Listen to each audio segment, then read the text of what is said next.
Hello everyone, welcome you all to the next session on relations and functions of class 12 mathematics. In this session, we'll solve a few more problems from exercise 1.3. Here is a ninth problem for us.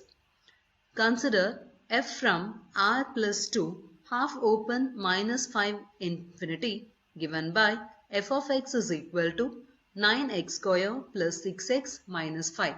Show that f is invertible with f inverse is equal to square root of y plus 6 minus 1 the whole divided by 3. Now we are given a function f from r plus, that is positive real numbers, to the half open interval minus 5 to infinity.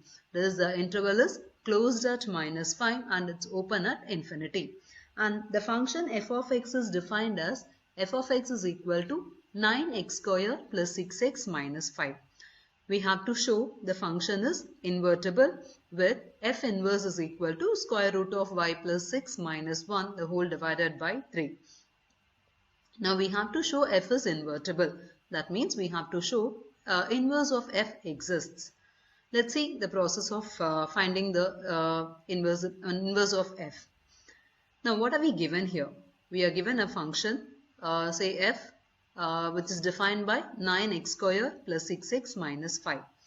Now the domain of the function is positive real numbers, whereas the codomain is from the interval minus 5 to infinity, that is half open minus 5 to infinity. Now let us take the number 9, take the expression 9x square plus 6x minus 5. Now when I consider this expression, when whatever values of x that I'm going to give you here, because x is the value that is from the domain, that is nothing but your real numbers, r plus positive real numbers. So whatever value that I'm going to give it for x, the value of 9x square plus 6x minus 5 is going to be positive, because x square, it's a positive term, and 6x minus 5 will be maximum, it will be definitely greater than 0. And this term is also positive, that is the 9x square term is also positive, and this is also positive. Finally your answer will be positive. Hence we see that the value of f of x is positive, that is 9x square plus 6x minus 5 is always greater than or equal to 0. So whatever value that I'm going to take it in the codomain set, that is set minus 5 comma infinity, half open minus 5 comma infinity, there exists an element x in r plus such that f of x equal to y. Since the elements in the codomain set is all positive, whenever we take any element for that particular set, we'll be able to find an element in the set r plus. Hence we can say the given function f is onto. Now why are we defining about onto here? To show a function is invertible, there are two ways to prove. One is like proving that the function is one-to-one and also onto. But here it's not just we are going to find out whether the function is invertible, but we have to find the inverse also. That is, we have to show the inverse is nothing but y plus 6, square root of y plus 6 minus 1 by 3. So what are we going to do here is we have to find another function, that is the inverse function. We need to find the inverse of f here, for which the usual procedure what we do here is composition of functions. Now I need to find the composition of f with another function. Let me call that function as g. This is the process I'm going to get it, for which I need the function for g. So I'm in the process of finding the function g of y. Now let's consider the function, that is y equal to f of x. That is, since the function is onto, we have y equal to f of x. That is, we get it from f of x equal to y. So let's take y equal to f of x and we replace f of x by the equation, that is the polynomial 9x square plus 6x minus 5. This is the value of f of x. Now f is equal to 9x square plus 6x minus 5. Now let me add and subtract 1 here for my easy calculation. So when I add and subtract 1 here, this becomes, I can put it like 9x square plus 6x plus 1. I can combine this plus 1 with the first two terms, and the other two can be like this minus 1 minus 5. And this is nothing but 3x plus 1 the whole square and this minus 1 and minus 5 can be grouped as minus 6. You can check it out whether this makes this one or not. 3x plus 1 whole square, when you expand it using a plus b whole square, you can see that it gives you 9x square plus 2 times of 3x into 1, that gives you 6x, plus 1 square is 1. So you can see 3x plus 1 whole square makes 9x square plus 6x plus 1. This is the reason we add and subtract 1 here. So you can see your y turns out to be 3x plus 1 whole square minus 6. So whenever we have y is equal to 9x square plus 6x minus 5, I can even write it as 3x plus 1 whole square minus 6. Either of this will be useful for me. Now my intention is to find the value of x. Let me isolate y from all the other things, for which I'll take the expression, that is I have minus 6 here. Let me bring this minus 6 to the other side. So which gives me y plus 6 is equal to 3x plus 1 whole square. As I was telling you, our intention is to find the value of x from y. Now I have got 3x plus 1 whole square is equal to y plus 6. That is 3x plus 1 whole square is equal to y plus 6. Now when I take the square root on both sides, I will be getting it like 3x plus 1 is equal to plus or minus root of y plus 6. But we know all the values of y is going to be only positive. So we take only the positive value of the square root here. So we have 3x plus 1 is equal to square root of y plus 6. You can even check. We know y belongs to the half open interval minus 5 comma infinity. This means that y takes the value from minus 5 and it goes up to infinity. So all the values of y will be either greater than or equal to minus 5. So when y is greater than or equal to minus 5, what about y plus 6? So I am adding 6 on both sides, which gives me y plus 6 greater than or equal to 1. So this means that our y plus 6 is always greater than or equal to 1. This means this is always positive. So this is the expression, there is 3x plus 1. When it is under the square root, I am getting a positive value. This means the square root of a positive value is also positive. So I can say like this value, that is root of y plus 6, is nothing but a value in your real number. Now we have 3x plus 1, which is equal to root of y plus 6. Let me get the value of x from this. Before finding the value of x from this, I need to analyze whether the square root of y plus 6 is possible or not for the values of y. Otherwise, if at all I am going to get a negative value under the square root, I can say the real value does not exist. But good that we have y plus 6 positive value, and hence we can proceed with our finding of for x. So this gives me like 3x is equal to square root of y plus 6 minus 1, and then x is equal to root of y plus 6 minus 1 divided by 3. That is whatever values of when you have x value in your domain, you will have a value called 9x square plus 6x minus 5 in your codomain, or you can call it as range set. Similarly, when your y is 9x square plus 6x minus 5, your x takes the value square root of y plus 6 minus 1 the whole divided by 3. So when this can be your input, whereas 9x square plus 6x minus 5 can be your output, or it could be in the domain and the range functions. Next, let us see what are we going to have it for our f. We have proved our f is onto, that we know it. So we have got f is onto, and we derive a expression for x. There is the values that x can take. That is nothing but the square root of y plus 6 minus 1 by 3. So this gives an idea for a new function that could be defined. So let's define that function to be g. That is, to show g is the inverse of f, we actually have to prove f is invertible, for which we are trying to find one more function. So when we have f from r plus 2 minus pi comma infinity, we need to choose g from minus 5 to infinity to r plus. So we have to put it in the other way. So I am going to assume a function g which is from minus 5 to infinity to r plus. So this is the function that I am going to define. The domain of f becomes the codomain, whereas codomain of f becomes domain here. Now let me define a function g from this interval. be a function defined by g of y is equal to square root of y plus 6 minus 1 by 3. So this is the function that I am going to define it, and I have to prove that this is the inverse of f. The only way that I can do it here is composition of functions. I already have a function f of x, and I have a function called g of y. Now if I'm able to find the composition of these two functions, that is g composite f and f composite g, if I'm able to prove them as identity function, then I can very well say that this g, that is the g that we have defined now, is going to be the inverse of f. Now to prove that we have to show f is invertible, for which we have to show g composite f is equal to I r plus, it is identity function with the domain r plus, and f composite g, it is a composition of f and g, which is equal to identity function with the domain of g, that is minus 5 comma infinity. Now let's start finding the value of g composite f, and we'll see what are we getting now. G composite f of x is nothing but g of f of x. This is by the definition of composition of functions. So we define g of f of x here, and we replace the value of f of x, that is nothing but 9x square plus 6x minus 5.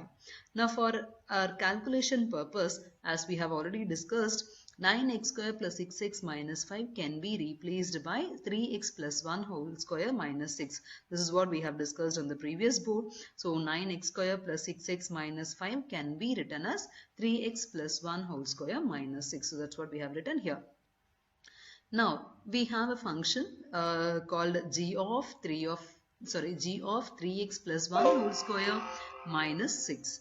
Now when we have g of y, that is when the input of g is y, we have the output as square root of that y plus 6 minus 1, that is outside the square root, and the whole thing divided by 3. That is, your input is under the square root, your input is added to 6, and both are under square root. So with this understanding, let us find out what are we going to get it for g of 3x plus 1 whole square minus 6.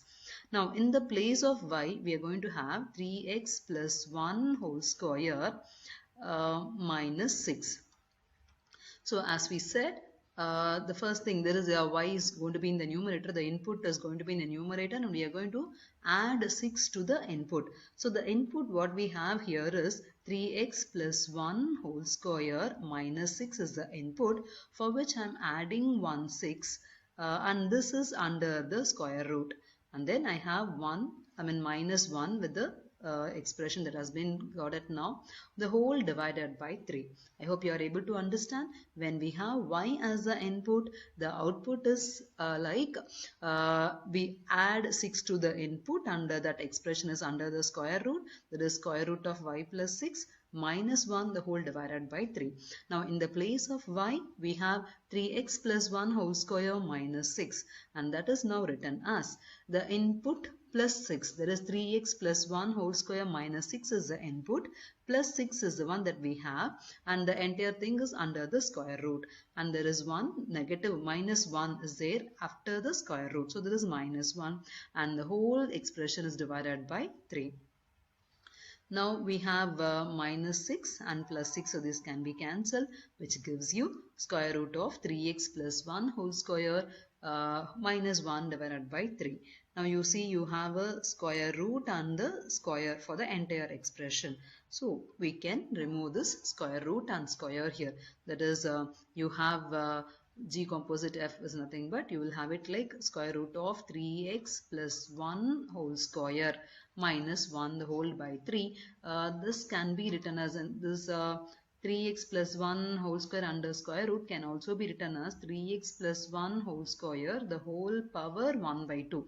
The square root can be written like this to cancel out the powers, which gives you 3x plus 1 minus 1 by 3. So we are left out with only 3x plus 1, but this negative 1 is also added to it, which gives me 3x plus 1 minus 1 by 3. So 1 minus 1 makes you 0. You have it like 3x by x, and 3x by x, and 3x by 3, which gives us x. So this tells us that g composite f of x is x, and x is nothing but the domain of your f. So G composite f of x is equal to x, which is nothing but G composite f is an identity function with the domain R plus.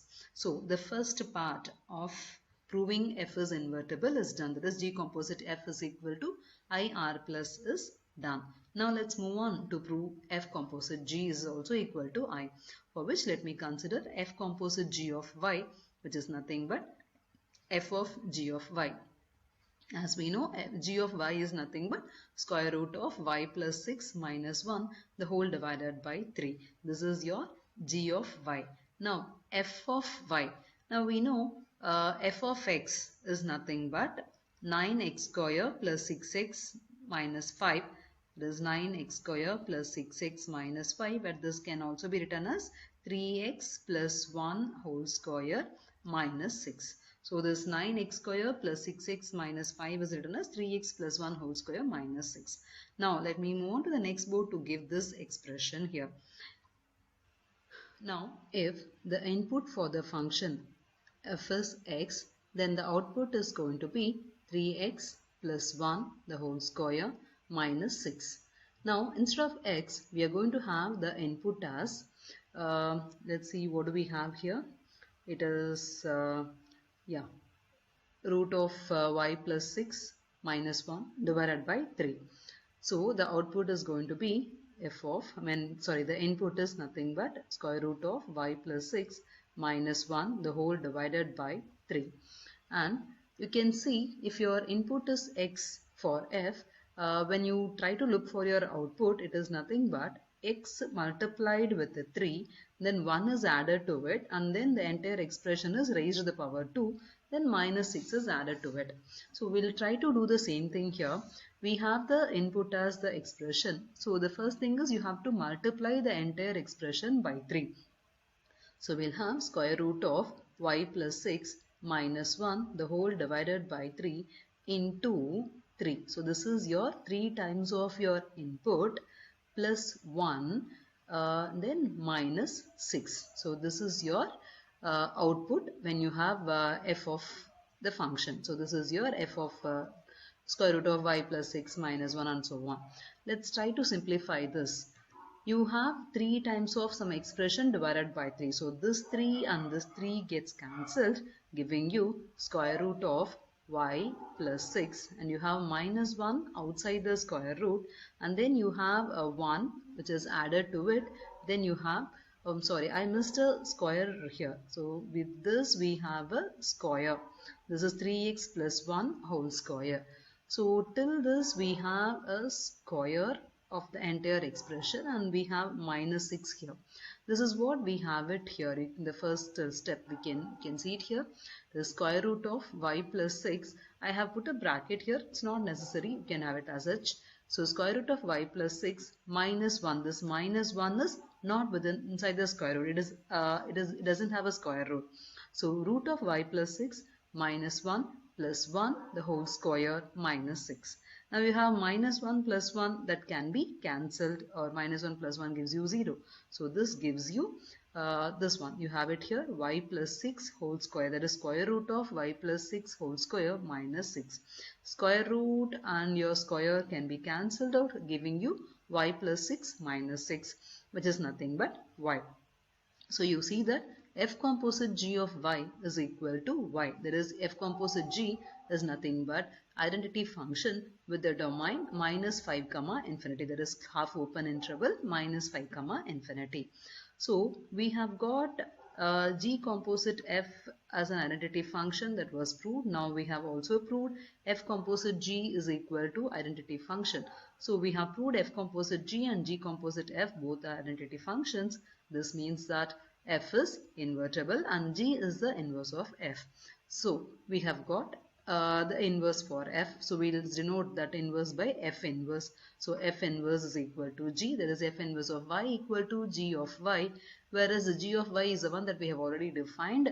So the definition that we have given for g of y is square root of y plus 6 minus 1 by 3. So we have got the inverse of f as root of y plus 6 minus 1 divided by 3. And this is what we are asked to prove. from the first part of the question. You can check back the question. So we have here f inverse. So this is what we have to prove, and we have got this inverse for the given function f. So with this, we complete this problem. I would like you all to go through it once again. The concept is same. If at all you have to find an inverse for a function, there are two ways to do. One is to find to check whether the function is one-to-one and onto. And if you are asked to find what is the inverse or to prove what is the inverse for the given function, go for the composition of functions. Now here is one more problem for you. It's the 10th problem of your exercise. Let f from x to y be an invertible function. Show that f has unique inverse. The question says, let f from x to y be an invertible function. That is, you have f which is an invertible function. And you have to show this f has unique inverse. That means if at all there is a function existing, and if you say there is an inverse for that particular function, and that inverse is unique, you don't have any other function as an inverse for the given function, for which we are given a hint also. That is, suppose g1 and g2 are two inverses of f, then for all y belongs to capital Y, f composite g1 of y is equal to identity function, which is also equal to f composite g2 of y.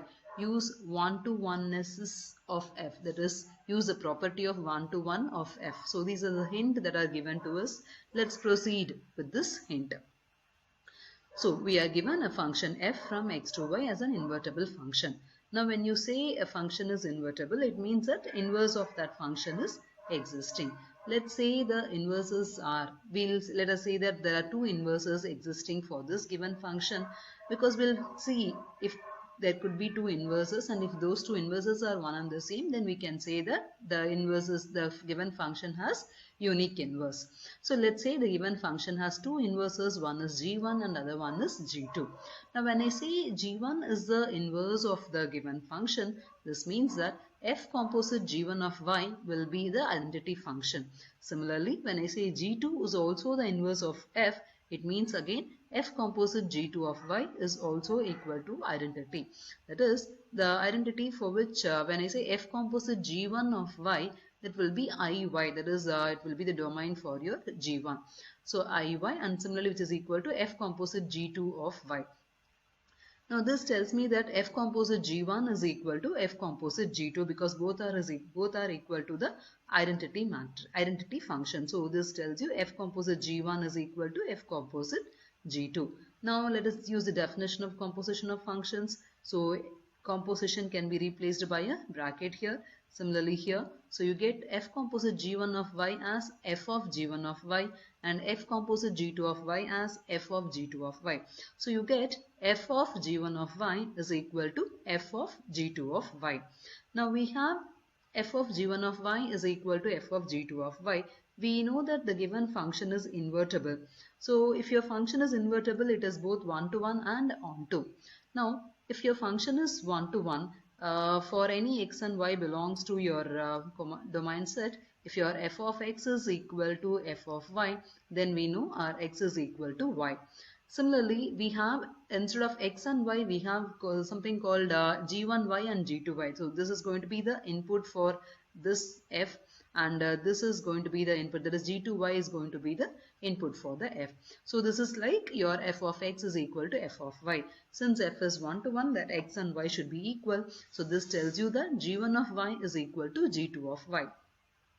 That is, g1 is equal to g2. So we had a function called f. We assumed that it has two inverses, and now we have proved those two inverses are equal. So this tells you that f has a unique inverse. So we are done with what we have to prove. We are given a function which is invertible, and we had proved that that function has unique inverse. So with this, we completed 10 problems of the exercise. I have a few problems for you as homework. Those are your example problems, example 19, 20, 21, 22 and 23. So work out these examples. I'll meet you in the next session to solve the remaining problems of the exercise. Thank you.